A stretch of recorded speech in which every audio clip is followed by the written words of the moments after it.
เดือนกุมภาเมื่อปีผ่านมาสองเฮาหากันมันแก่เคยมอบดอกไม้มอบจิตมอบใจเป็นแฟนว่าจะหาเพียวเหนียวแน่นมันแก่นจนถึงวันตายวันวาเลนไทน์ของปีนี้นะน้องนัดอ้ายว่าจะมา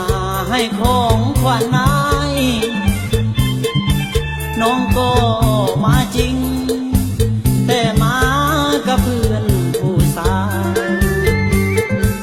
แล้วบอกกับอ้ายนี่แหละผู้ชายที่เป็นสามี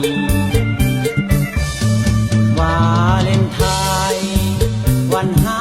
ของคนทั้งโลกเป็นวันเศร้าโศกของชายคนซื่อคนนี้ผู้คนทั่วไปสดใสและซื่นหรือดีแต่สายทุกข์จนคนนี้เหมือนมีฟ้าผ่ากลางใจ14 กุมภาวันแห่งความหา